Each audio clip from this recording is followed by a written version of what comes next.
Testing. This is a special transmission. A special one-off show. With me, Ricky Gervais, Stephen Merchant. Hello there.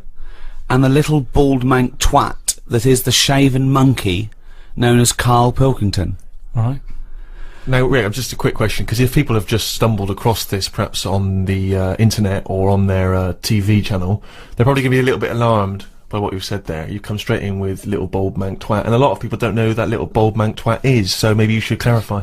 Well, I'm Ricky Gervais. You probably know me from such shows as The Office and Extras, cameos in the odd film. My long-term partner, not in that way, Stephen Merchant. Not in that way. Stephen Merchant, yes, I was involved with some of those projects, but I've not been in a film. And we met Karl when we went back to XFM as Conquering Heroes. We were let go when XFM changed hands, and then we did The Office, and then we came back, and we were big shots. No longer did we need to run the desk or press any buttons. So we were assigned, how can I put this, like a stupid lackey. Yes, yes, proper, I mean, probably the person who was lowest on the rung. I'd have thought so. Station. They said, oh, give it to me, no one wants to work Saturdays. The caretaker didn't work Saturdays, so they gave us Karl. And we met Karl, and I was first struck by the roundness of his head, I'll be honest. I thought, this is a bald man, a little round-headed, bald freak of a man. He opened his mouth, he spoke funny. Actually, he spoke without opening his mouth. That was the second thing that struck me. He just had this slack-jawed gimpness about him. Words came out. I think they get the idea now, anyway. Was what? Do you feel that that was a balanced explanation of your meeting with us, or would you like to offer any extra detail there, Karl? Well, with every meeting, there's a different story, isn't there? The way you sort of looked at me and thought, he's weird. I saw Steve, it was like a triangle. Ricky was looking at me, I was looking at you, thinking that's weird.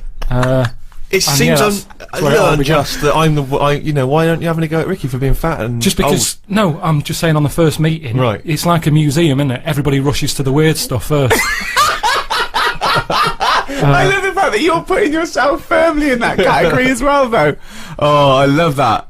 That's great. Like someone from Reservoir Dogs. Everyone looking at someone else. But you don't feel that way about me anymore. No, I've got used to it now. That's what I'm saying. No, I'm saying that whatever your accusations of weirdness were, they were unfounded.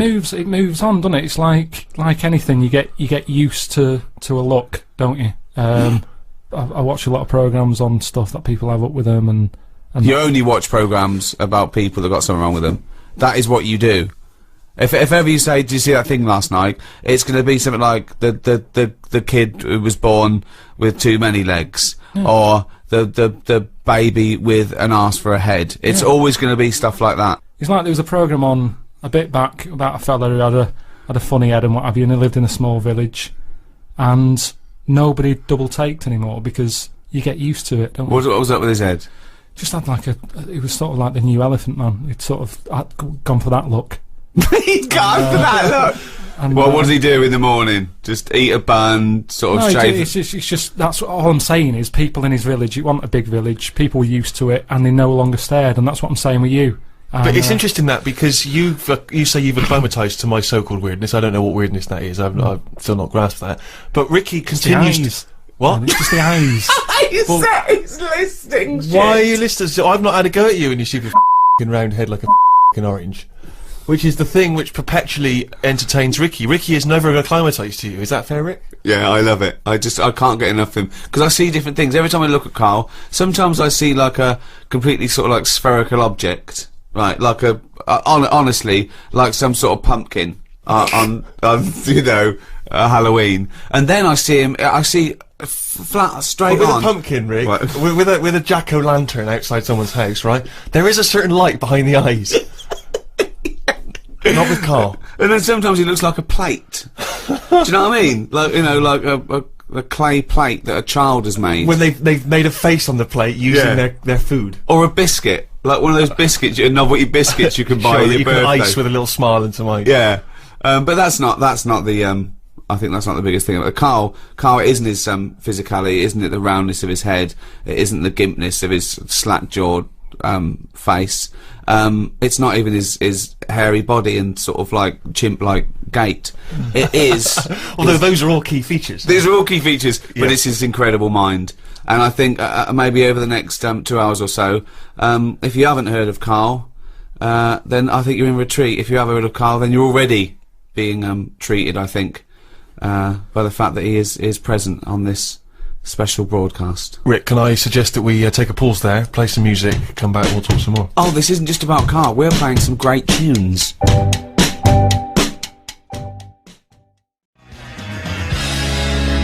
Arctic Monkeys, Fluorescent Adolescent. Talking of monkeys, we're here with Karl Pilkington. I say we. I'm Ricky Gervais. With me, Stephen Merchant. Hello. Doing a special one-off broadcast. Now, it's special in the sense that I don't know why it's special. I started that sentence. I had no. I had no backup. It's not particularly special. We've done this thousands of times. Well, it's special in the sense You got the old team back together. exactly. It's special in the sense that it is a one-off. Yeah. That's why it's a special one-off. It's special in the sense that it is a one-off. I know it's special for me because I'm giving up a time, about 3 or 4 hours of my time for no money and no personal gain. So Well, it's a special treat you for me say in that. respect. Now, Sammy Jacob, right, is the guy that founded XFM and gave me and Steve our break Yeah. in entertainment or whatever, comedy. I remember also on the second day, he said, when are you two going to do some work before I fire? Yes. Which was, and yeah. I vowed that no one would ever say that again. yeah. And So he called me out of the blue and said, you know, we're launching NME Radio. I thought, that's a good project, you know. I'm a fan of the genre. Right, will you do a special show? Right, I called Steve. Steve went, well, I called Karl and he went, definitely not. And so I had to persuade these two miserable bastards to do this show. Karl, why didn't you want to do this? As a favour, I said to Karl, let's do it, let's do one. There's two reasons I want to do this. One, we'd stop the podcast. Yeah. Karl, we charged for the podcast because you'd left work, and, you know, we did very, very well with that, and I thought, I want to give something back to the fans, okay? That's one thing, okay? Right? Two, I want to do Sammy a favour. Why not? Okay? Well, that's fair. That's your opinion.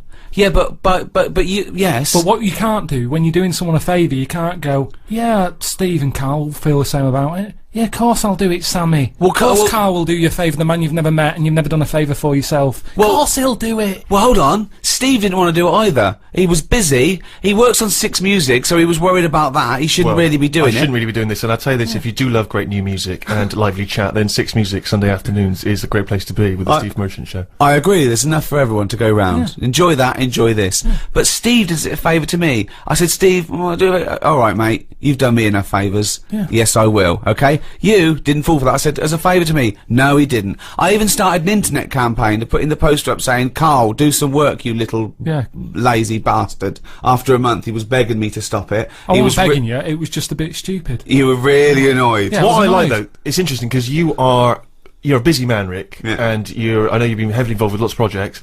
How you found time, because you don't like writing and doing any form of administration at any time. How you found time to write a daily blog is quite remarkable. Well, I knew it was irritating him.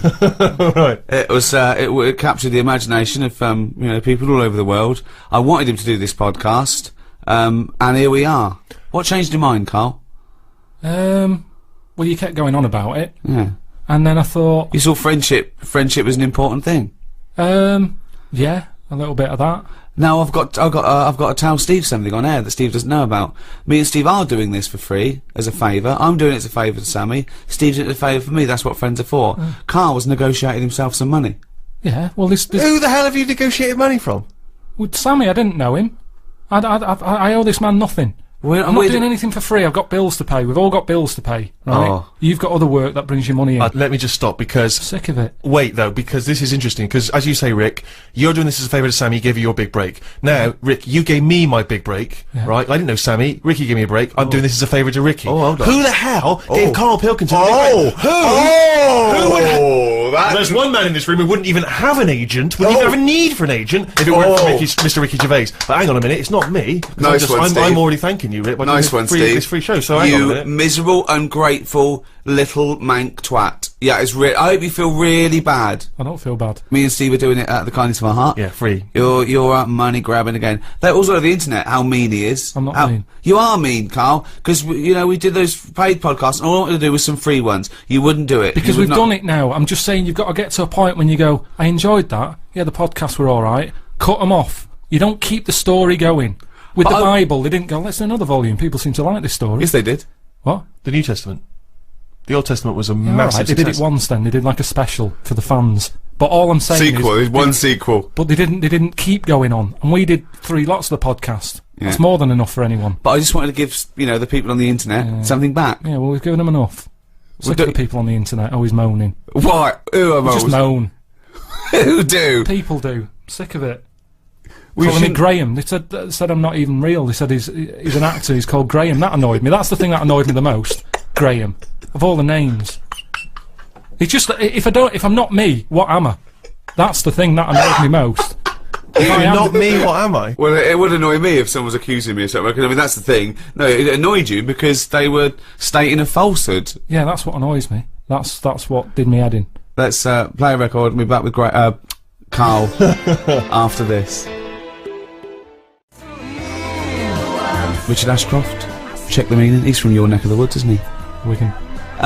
Yeah, we were just discussing The fact how miserable and mean Carl is. He won't do anyone a favour. He Do takes favours. I shifted your telly. Oh, hold on. He shifted my telly. I gave him a television. I gave him a bed. He went, I shifted your bed.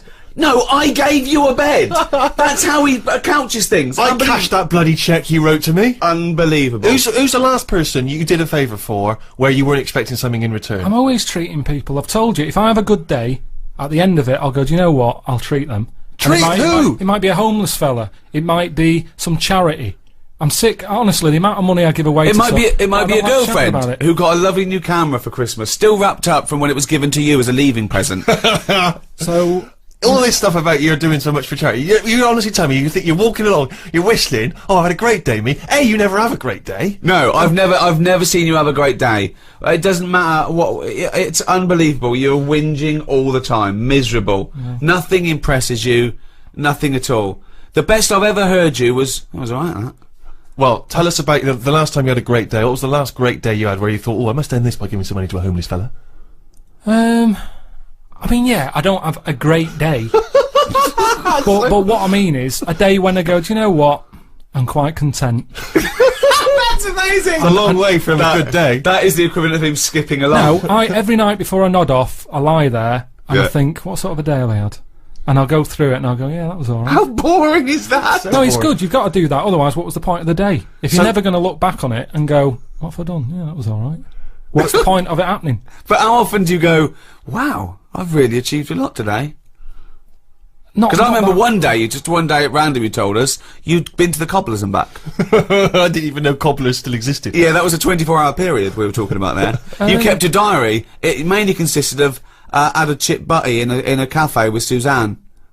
And then you talk about an old woman you saw. No, that was your day. I've made it a thing that I do now that I like to learn something Go on every then. day, and then Go on then, what have you learnt today? well, I haven't done anything yet. Brilliant. But what I'm saying what is, did you learn yesterday? I've learned you're not a generous man. You're a mean, Yeah. you're a mean bastard. You don't repay. And that's coming from Steve Merchant. I'm just saying, as long as I always think if you've learnt something, Yeah. then the day's not been wasted. What have you Someone learnt yesterday? famous What have said you that. learnt yesterday? It was something you told me about the monkey arm. Right, yeah. There's scientists have done the first brain robot interface. They've put like 100 electrodes on the part of the cortex that is for your motor system, and they put it on a monkey's brain, and through the power of thought he learned how to use a robot arm. Wow. So just by thought, just like you do your own arm, Yep. you know, and it took him a few days, not years. In a few days, this monkey was making this robot arm pick up grapes and put it in his own mouth through the power of thought. Right? Carl went. Did he have his own arms? I went. Yeah. He went. Well, he's lazy then. Don't you think it's a bit wasted on a chimp? One, what's it doing? All they ever do is eat or chuck shit about. So why give them a decent new robotic arm? Well, who are you going to give it to? I just mean give it to something that is going to get more use out of it. What, a giraffe? No, something more. If they could link that up to a worm, I'd go, that's good. Well, how could a worm think to use a robot arm? Listen to me. They can't think. Hang on, I'd like to know how this tiny How do you worm... know? How do you know?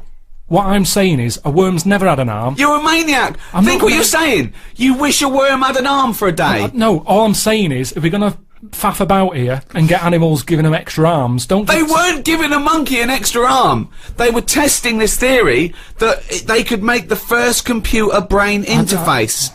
The thought went from the brain through a computer and made this arm work. That's incredible. The upshots are... You can really have bionic arms. You could have amputees having perfectly working dexterous limbs. And your response to that is? Give it to a worm. I'd just say I'd be more... I'd sort of be fascinated about seeing it more. If they said, look at what the worm wants to do with an arm if it had one. I honestly don't know how your brain works. I think we should give it to you and see what you do with the arm. What? I tell you what. How could a worm have an arm, Carl? It wouldn't have an arm. The monkey didn't have an arm. It was a robot arm that they'd set up. Right. Let me explain it like this. I wish they'd have picked something else. Maybe not a worm, but they always seem to do the tests on the wrong animals. No, they do it on the closest thing to the human being they can. I'll tell you what I read. Do you know I say I like to learn something every day and what have you? Yeah. A few weeks ago, it was about our worm. They've given it anti-aging cream. Right. When have you ever seen an old worm? How do we know if it's any good? I could not tell you the age of a worm. I've seen loads of them. Give it a tortoise. Play a record.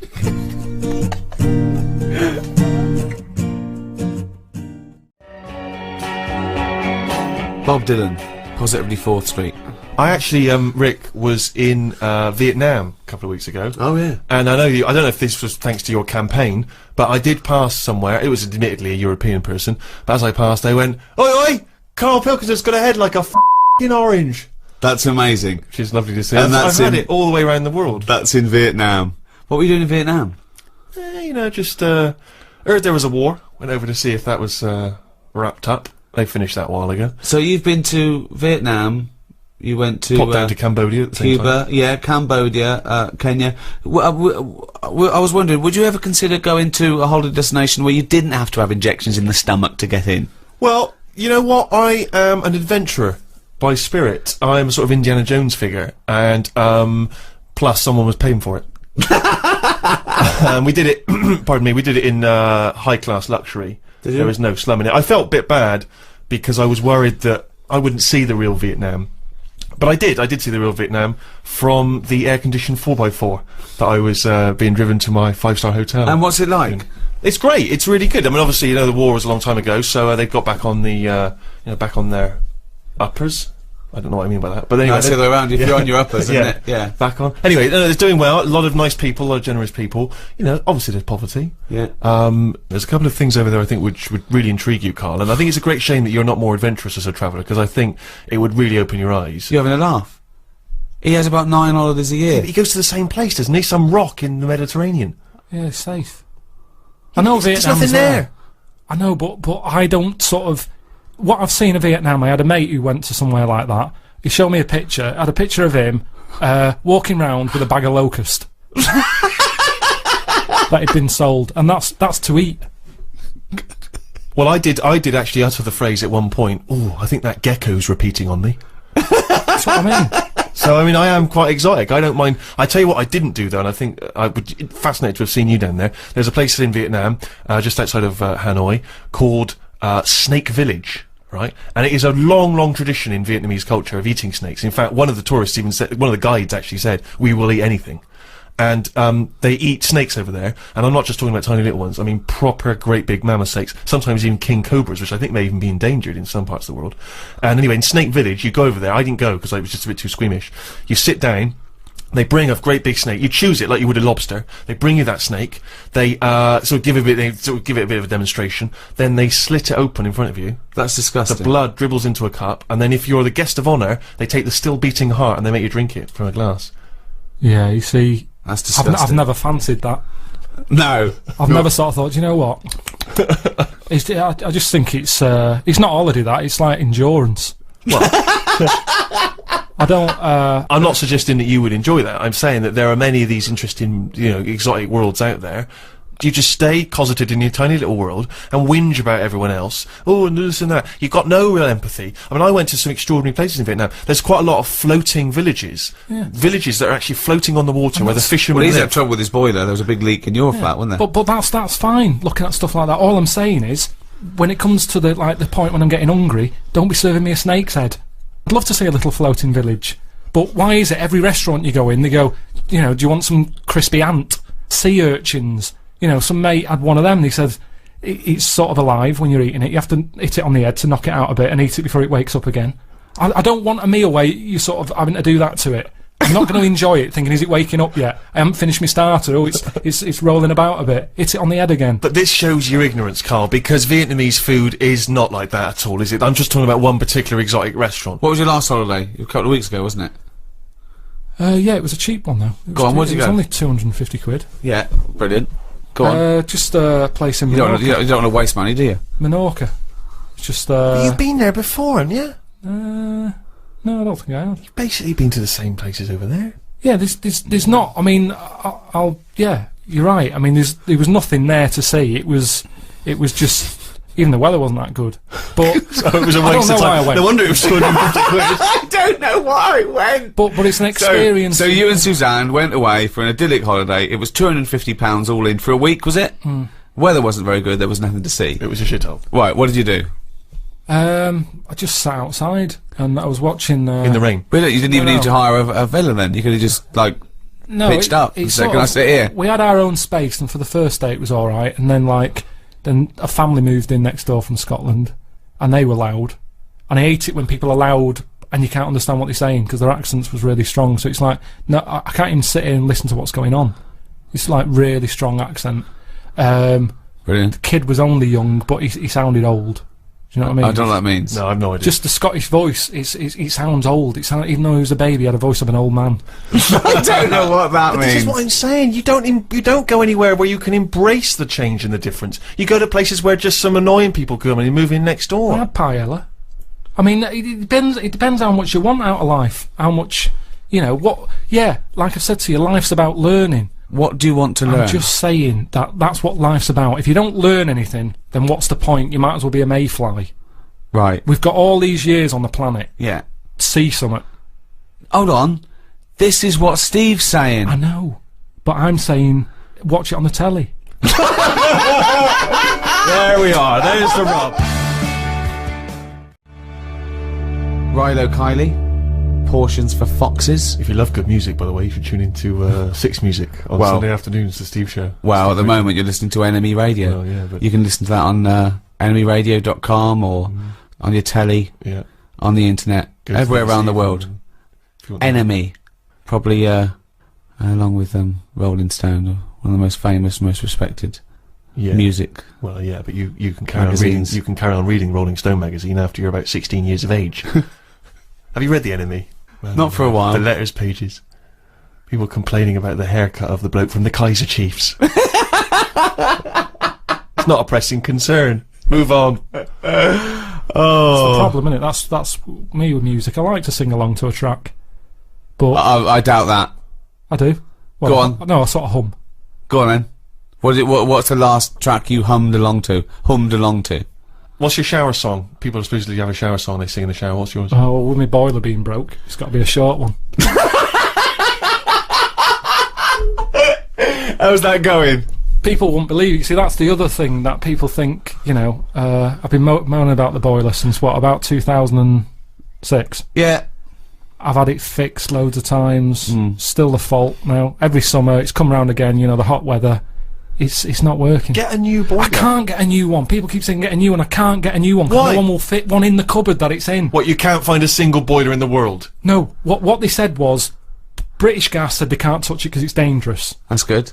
I got in a dodgy fella to try and sort it, and he said, I don't want to tap that on, it seems too dangerous. He said, have you got an alarm in here? I said, what do you mean? He said, it lets out gases, make sure you have a thing, because this is old boiler, I'm not messing with it. So immediately you went out and got that seen to? No, I've got an alarm now. Yeah, What, you're it's fine. genuinely telling me there is no one anywhere who The- can take this the boiler out? What only they got to do, they just got to blow up the house, No, have they? what they said we can put one in your lounge for you. Because they said you've got to knock a wall down, all this. It's not worth it. It's not worth it. You've got to knock a wall down. They said knock a wall down to put up a new boiler, and I don't want to start knocking walls down just for the sake of hot water. It's not worth it. Put the kettle on. I can't be bothered. So yeah, it is still ongoing. He ain't got to wash his hair, has he? No, that's true. So yeah, I don't really have a shower song. But yeah, music's all right. I just don't want to know everything about Music's it. It's like, all right. no, it's good. It's one of the seven wonders of the I world. know it is. Yeah, it's good. It's beyond. I can't describe.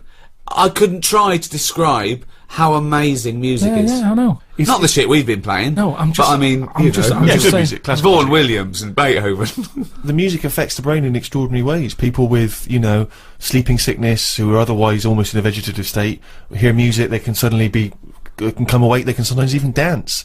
I was watching a documentary the other night about people with, Tourette's syndrome, where it affects, the body in different they have spasms and twitches, but when they're drumming, all those spasms and twitches go away. Other people who've got the IQ of children, and yet they can play classical pieces, they can improvise in an extraordinary jazz way. It does It's a something to remarkable you. thing. Music It works does on a subconscious something to No, level. it does. Yeah, there's an Elvis song that my hairs always go up on my back every time I hear it. I don't know why. Every time I hear Well, it. I know why, because yeah. there's none on your head. But you've worked in music, you've worked around music for years, and not once has it improved your IQ. No, I like. Do you know the biggest problem, Steve? I don't want to moan. You do. You can't get away from noise these days, and that's the problem. I think that's music's almost got too important now. People can't think, and that's the problem with music. There's always noise. You can't get away from it, and I can't concentrate. If there's any sort of noise, I can't concentrate. My brain's going, "What's the noise?" And my ears are going, "I don't know. Go and have a look." And I my love the eyes- fact that your brain's talking to your ears. it's all connected. The irony is, I genuinely think that conversation is going on I in know, Carl's head. and I think the ears are slightly cleverer than his brain. No, Yeah. they all kick in, don't they?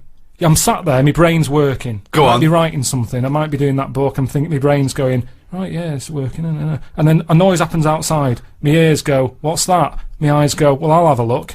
Brain goes, yeah, go on then. Suddenly, they're not even thinking about the book. They! All the time. They! No. It's you! No, but There's no conversation no, between ears but and this eyes is and where it's brains. interesting. He's This is- read the numbskulls. Do you remember that as a kid? Lots of little people inside a person's brain making it work. Herman's head for American. Turning a wheel Yeah. to I've move said to it. you Go on. though, well, how do you know which one's in charge? Because my brain was quite happy doing that book, but my ears got bored. Make a note of that, someone. If you're listening, make a note of that. My brain was quite happy working on the book, but my ears got No, the bored. way I see it is your brain is like the adult. The Your what? The adult. Oh, I in thought you. you said adult. And The your adult. ears and your eyes are like the kids, and they get bored quicker. And the brain's Carl, quite happy. This doesn't work at all as a metaphor on any level, biologically, philosophically. It does. No, it doesnn'. It doesn't work at all. It does, because your brain does the thinking. Now, if I have earplugs in, Yeah. my brain can think better without the ears. Yes, because there's nothing to put it off. It's concentrating. That's a distraction. Yeah, so that's what I'm saying to you. Your ears are just receptacles. Hear him, They're- hear him out. Yes. Hear him Go out. on. So if your ears can't do their job, it's like a well-behaved kid. It sits there. It's quite happy. It's not interested in what's going on around it. Take the earplugs out, they go mental. What's that noise? What noise? Go and have a look. Eyes, go and have a look. I don't know what you're talking about. This is the ramblings of a maniac. Can you tell your brain to tell your mouth to talk some sense? Well, which order would you say it works in? Well, it's all working at the same time, isn't it? No, but your brain's at the beginning of the... If it was a circuit, your brain's at the beginning. No, necessarily. Not with hearing something. Your ears come first, but they're passive. Your ears are merely receptacles for sound, right? They're a conduit to the brain. So hearing is only thought. Hearing isn't the airwaves hitting your eardrum. You can't block it out. No, what I'm saying is that's a passive thing. Your fingers, when it touches something, it's your brain that develops that information. Your fingers aren't going, oh, I recognise that, it's a piece of cheese. It just touches it and your brain recognises it. It's all done in the brain. No, not convinced? I'm just... That information all- is still being worked on by the brain. All I can do is tell you the way I work, and I know if I'm sat in a quiet place... No, Carl. With nothing around No, you me. can't tell me the way your brain works. My ears get bored. That makes no sense at all. I'm telling you, if I'm in a quiet place, my Right. brain is happier. It can focus on what it's doing. The ears almost go, there's now to here, call it a day. The eyes, No, they the don't. eyes are going, well, there's now to see outside. Just chill out. Whereas if there's a noise outside, if it's a noisy street, everything's kicking in. My brain's getting annoyed. My ears are going, what's that racket? My eyes are thinking, oh, what was that scream? What's happened? What's your nose doing? Why is your eyes thinking, what's the scream? What? Why are your eyes getting concerned with noise? It wants to see what the ears have heard.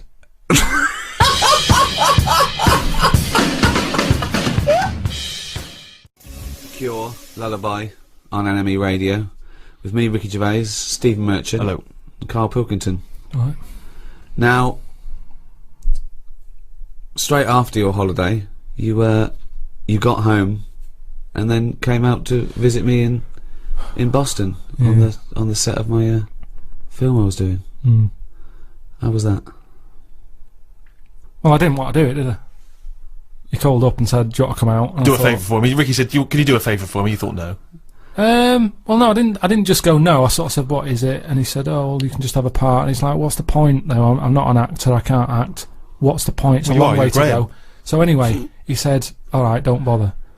Then a week later, calls back and he says, bring Suzanne with you if you want. Our holiday. So I thought, yeah, I could treat Suzanne to that. I thought a little part for him. They'd probably pay 2 flights. Yeah. You know, she's coming out. I thought, share it with friends. I was You're a generous guy. Yeah, so I thought, oh, she'll love that. That'll get me in a good book. So I said, listen, we're going to Boston. She goes, right. Anyway, Ricky books the tickets and that. She can't get time off because we've just been in Menorca. So they said, hang on, you've just had a week off. You can't go anywhere. So I had to go on my own, right? Which, you know, fair enough. I'd said I'd go by that point. It'd all been booked. The costume that I needed for the film bit had been made. I couldn't get out of it. I was in too deep.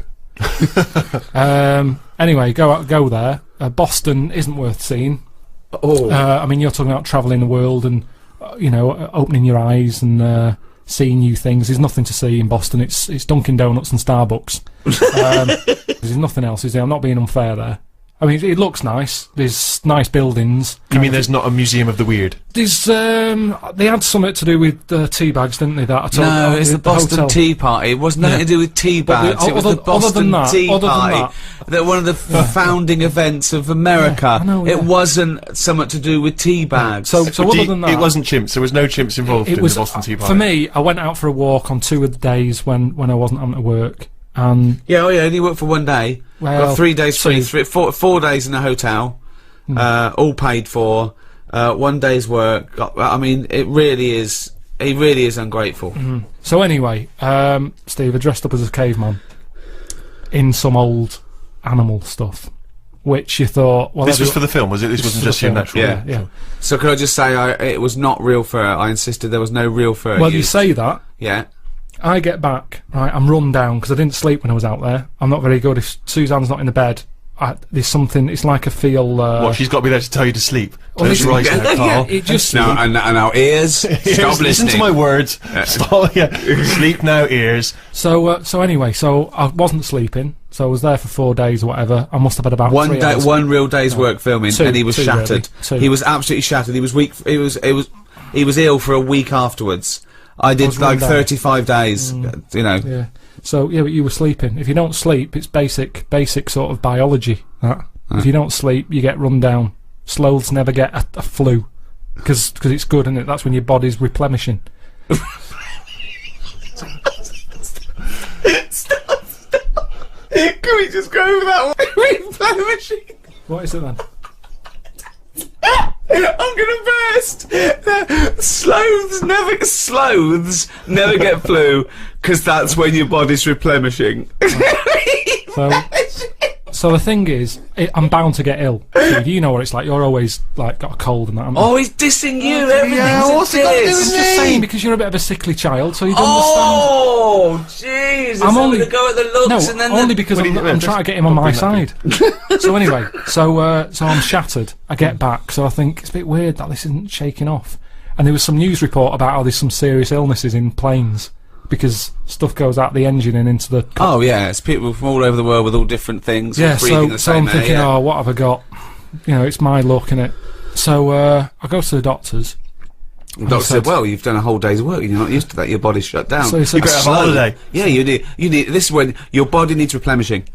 And I am a doctor, and I know replenishment is one of the best, Replenishization. So- replenishization is one of the best things for sloths. So I said to him, I said, look, I'm not one to moan. I hardly go to see him. He went, oh, you... I hardly see him. I hardly see this fella. So I said, look, I can't shake this cold off. I woke up the other night shaking.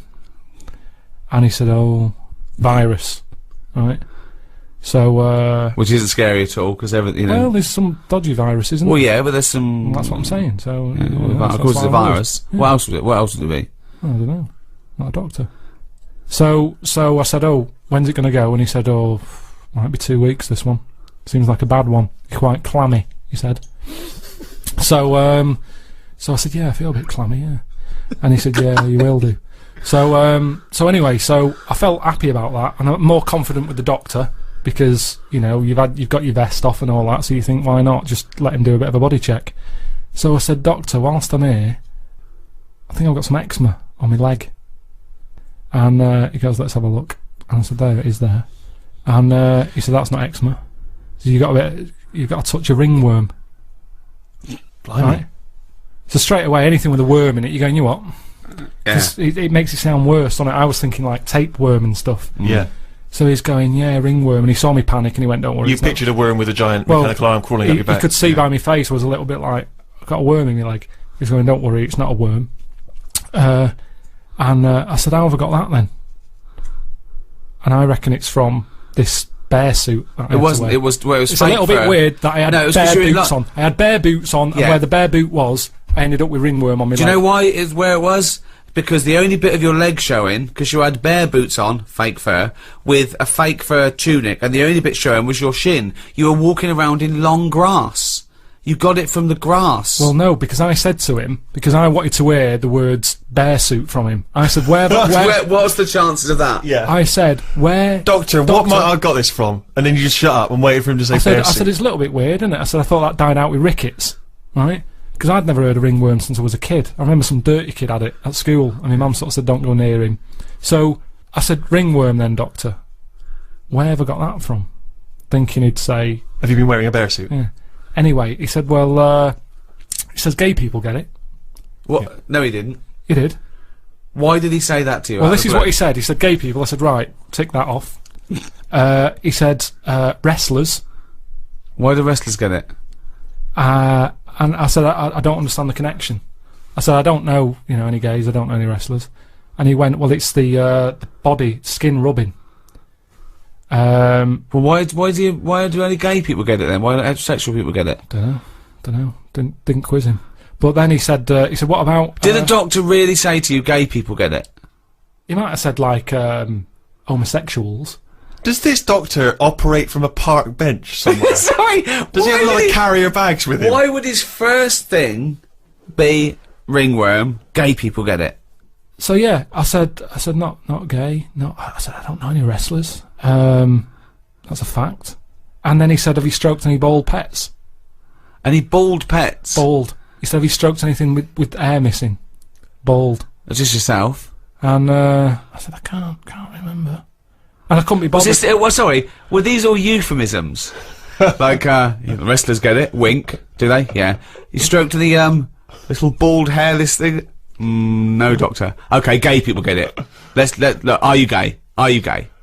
I'm gay. I'm gay. I want to stroke someone bald.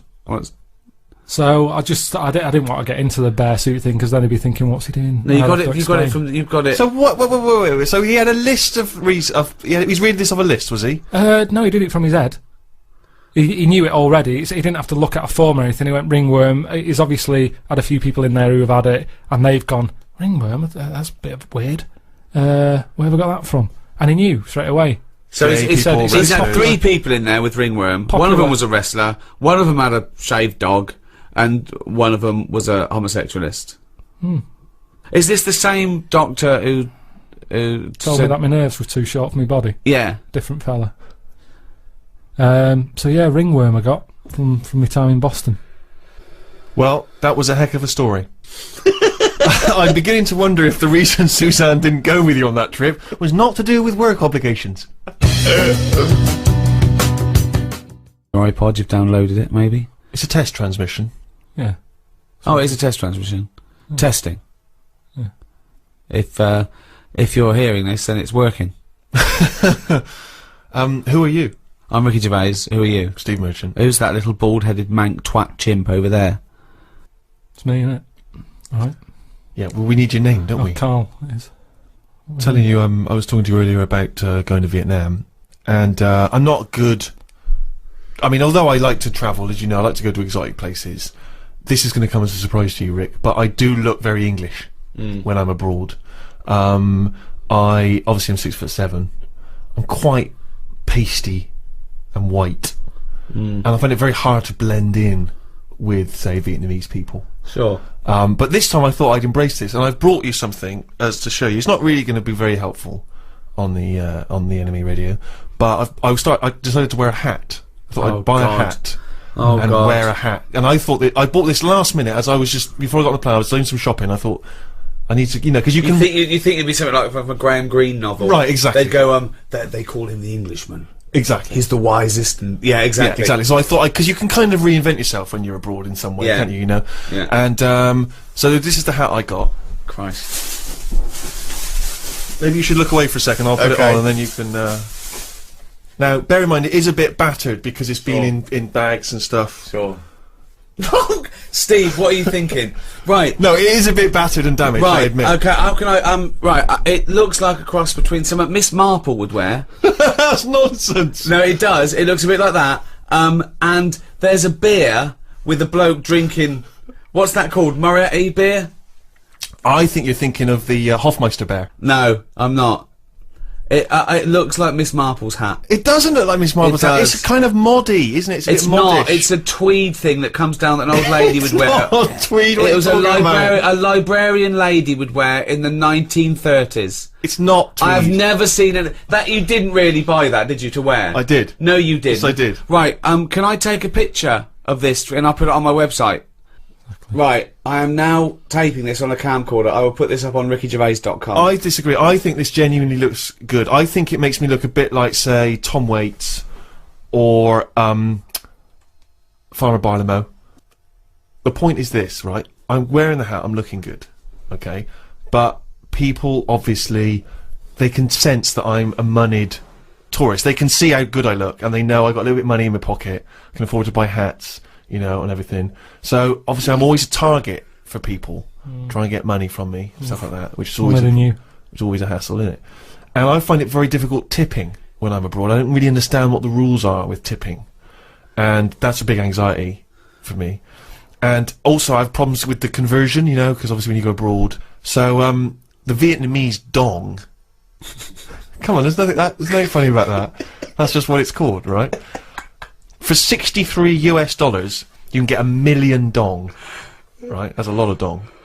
So I'm packing like a huge dong. I got like 2 million dong, like in me money belt under my shirt. Right?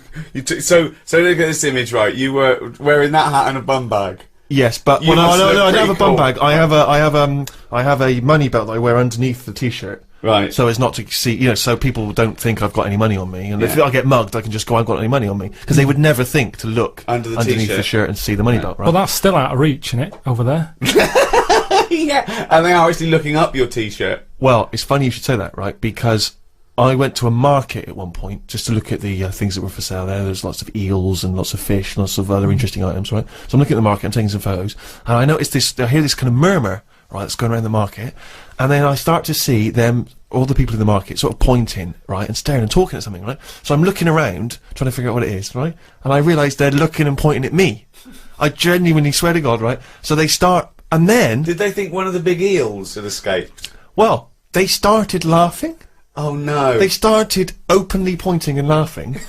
One of them, right, started... Like, I think he was a postman. He looked like he might be a Vietnamese postman. I don't know why that should make any difference. But he started doing a sort of lumbering, sort of Frankenstein walk. and pointing at me, right? A whole section of them just started cackling with laughter. And then at one point, a woman in one of those sort of Vietnamese lampshade hats, right? She runs up behind me and she attaches to my back a sort of kick me thing that you would have attached to some nerd at school's back, right? She actually put something like that on my back. I don't realise initially, so they're just chortling. They are weeping by now, and I'm talking like the whole market is in hysterics. And old ladies are coming up to me and just, you know, comparing their heights and then giggling, and then I'm sort of trying to get this thing off my back so I look like a dog, you know, chasing its tail. And I just realised that this entire marketplace was just openly laughing at me. And what angered me, Rick, was that I've spent a lot of time in this country, in the UK, right, building up a career, right, so that people don't laugh at me, right? They respect me. They see me as a man of great accomplishments and achievements. I go to another country where with that hat. Exactly. Walking around with those glasses with a little money belt on, maybe sandals. Sandals with socks because I got a foot infection. And it turns out that they're just laughing at me, just openly mocking and laughing at me, right? So I just genuinely, I got upset and I got You threw down your cagoule, left your clogs behind, and got on the first plane back. I hopped in a rickshaw straight back to the hotel where they do not laugh at me openly. But anyway, just to return to the dong issue, right, this was what worried me, was that, obviously you got a tip, so we had a driver for a few days, right, and you got to leave him a tip. And I never feel a bit awkward, when do you give him the tip and everything, how does it work? And so I didn't know how much it should be, and I was thinking, well, you know, it's a poor country, I've had a driver a couple of days, you know, I haven't paid for the driver, so I give him like $20, right, which is like 10 quid, you know, I'm thinking that seems like a good tip.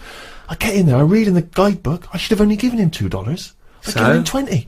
Well, now because A, you don't want to upset the precious equilibrium. You don't want to upset the financial equilibrium because he might have gone berserk. Yeah. I mean, that's $20 is a lot to him. He might have left his family, you know, bought a different, you know, corrugated iron shack somewhere What if else. he turned up with a hat like yours and said, exactly, we're mates now, aren't we? We're mates now, let's go back to England. Let's pick up some ladies. So I was a bit worried, so I was thinking of asking for the money, you know, for some change, but I didn't think that was appropriate. So, but then I was worried because then I was thinking, what if all the other drivers within his organisation find out that I've given him like $20? They're all going to be expecting a big tip. Yeah. So that was a big worry. But more than that, we'd also had a guide with us, so he was bound to find out how that is. Right, now I didn't have any dollars left, and I thought, well, I've given that guy 20, I got to give the guide who's been talking English to us, showing us around, helping us out, I got to give him 50. even more. Right, I ended up giving him $1 million dong.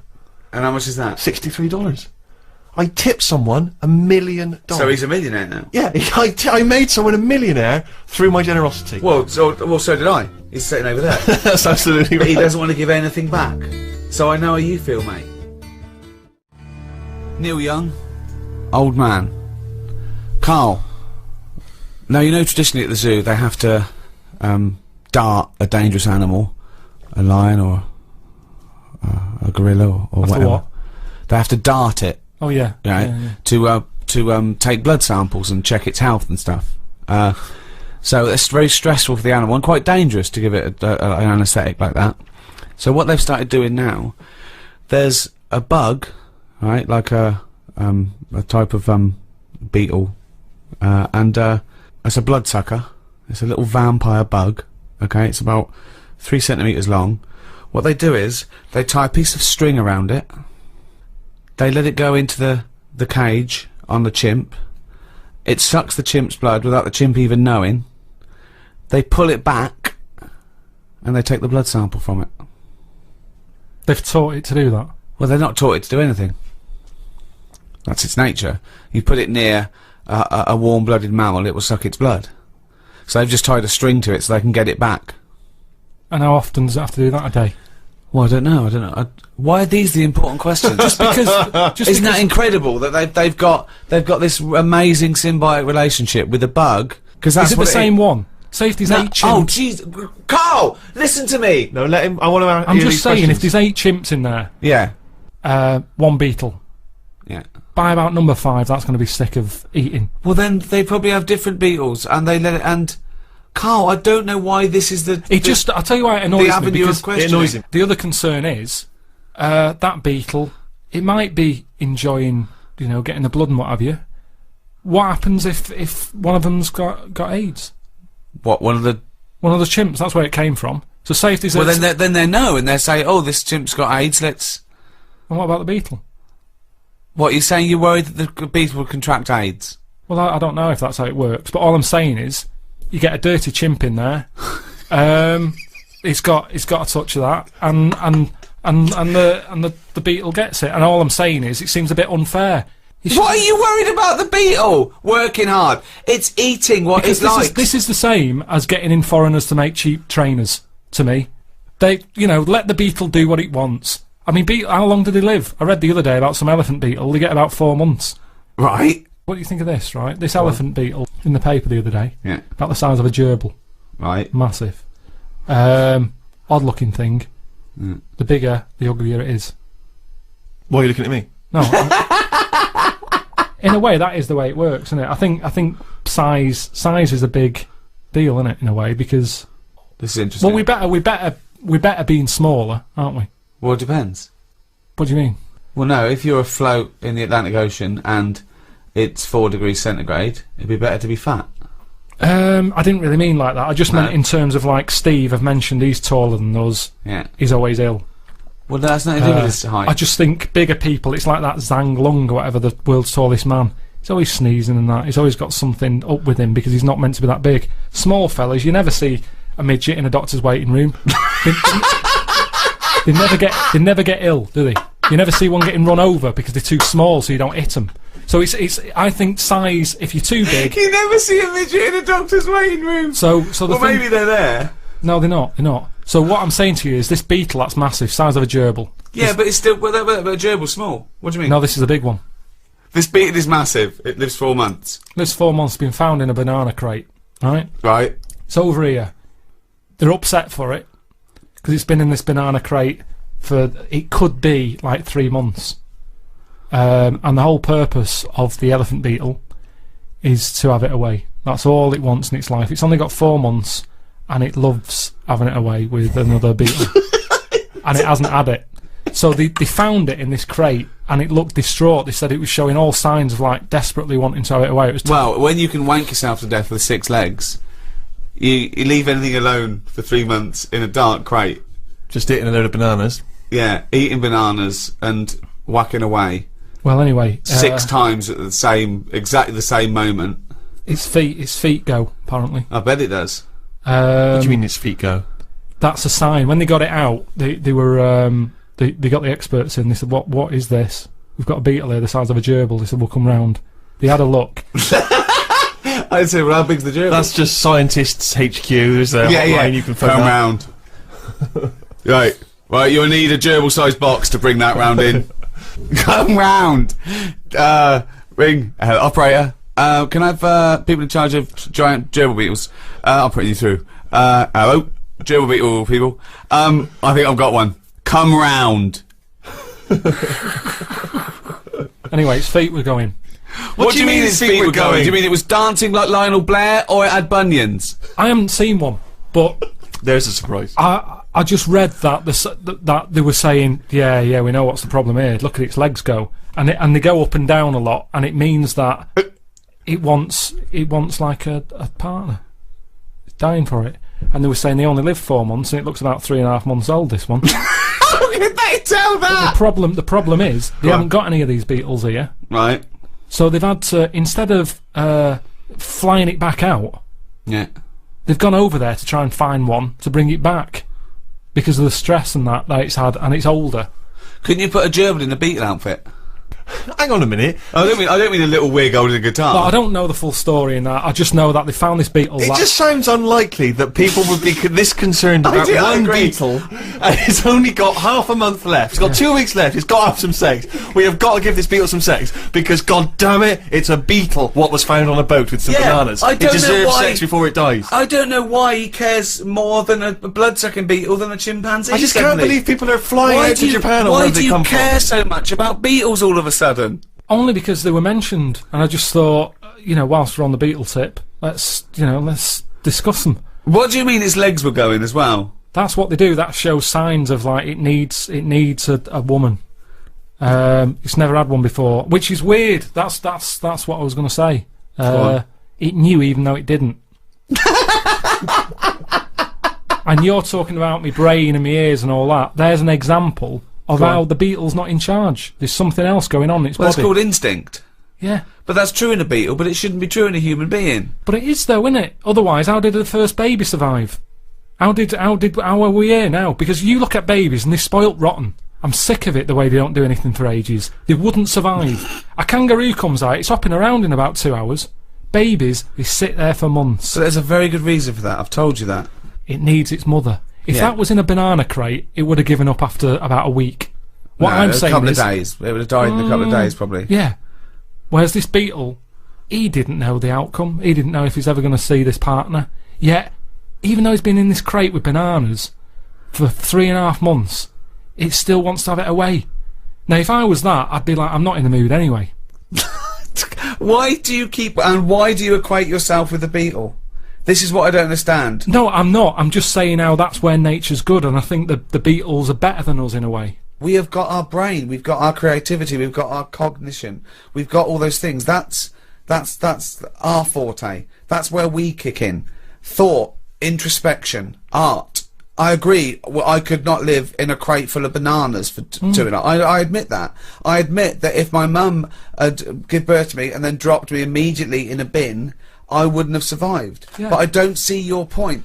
And I understand that Beatles can do that, and I can't. But do you know what? The Beatles, they couldn't have written and directed The Office. So let's call it even. Hey, all this talk of the Beatles, right, has suggested to me, let's have some more music. Here's the Rolling Stones. Oh! Doesn't work. Well, that's about it. This is the test transmission for the NME radio. I've enjoyed it. I think Steve's had a blast. He's got his hat on. Yeah, I'm as happy as Larry, mate. Just pleased that I've done it all for free. Yeah. Whereas Karl will be cashing a sweet check. I know. It looked like looking after number one after all we've done for him. I didn't even realise there was an opportunity to ask for money because I understood it to be a favour, so it didn't even occur to me to get my agent. Always ask. Always ask. No, because I'm doing it as a favour. If you said to me, "Can you come around and help me move house?" I would do it. I would not presume you're going to pay me for it. Debt of gratitude. See, one day maybe I'll need the NME. One day I'll call up the NME, just like you call up scientists and go, "I've got a beetle the size of a gerbil." They say, "Come round." I might call them up and I go, "Oh, what's the drummer from Dodgy doing?" They go, "Come round." But where does that debt of gratitude stop then? Because at what point do you say, "Well, I'll have some money, please"? When I get a bill from British Gas, what will I do then? Will I just say redirect this to NME?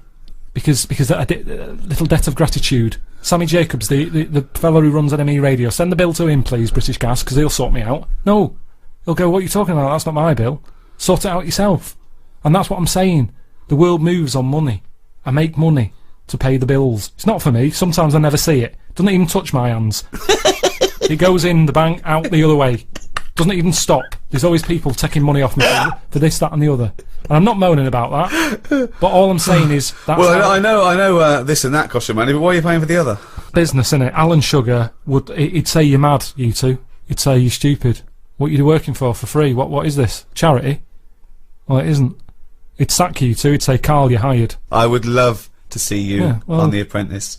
What would Karl be like on The Apprentice? Wow, that would be amazing. That would be amazing. Well, firstly, he's not a team player. He's not a team player. No, he'd just go out getting his own money and say and not share it with anyone. So that's number one. Joking. That's number one. 2, you wouldn't want to do it. You'd say, "Well, why am I doing it for that? I've got bills to pay." Do what? What was that? Whatever he asked you to do.